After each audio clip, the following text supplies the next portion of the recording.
Okay, so let's do 18-7.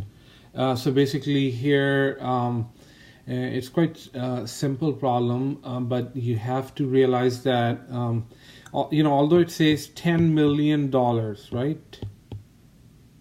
If there is a regulatory approval, and so Blair will be getting from Pang $10 million, and the estimation is 90%, right? 90% that the drug will gain approval, and 10% chance of denial, right? So that means there's already like information that this is going to happen. So in order to deal with such a situation, there's a thing called most likely sort of event. Whenever there's only two possible outcomes, so the most likely, under the most likely approach, just pick 10 million, okay, rather than multiplying by 90%. I know we did an earlier problem where there was just a simple a situation like that. You can again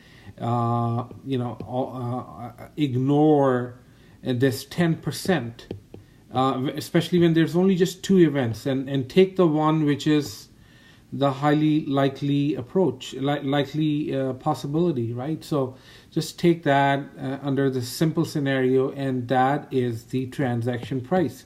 So transaction price is 10 million. Okay, so in this case we never took the root of the probability approach, like multiplying by each outcome with its approximate probability. Let's say 10%, 60%, 30%, right? So something like that. It's, when you have multiple of outcomes and discrete events, then you can use this, or just take the most likely approach. So both of them is allowed under this new method of revenue calculation.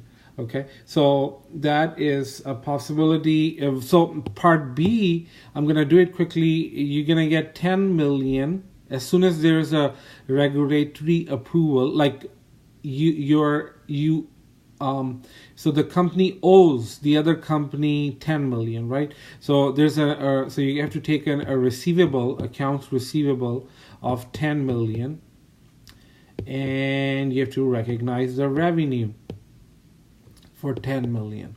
Okay, so right on the day of the approval.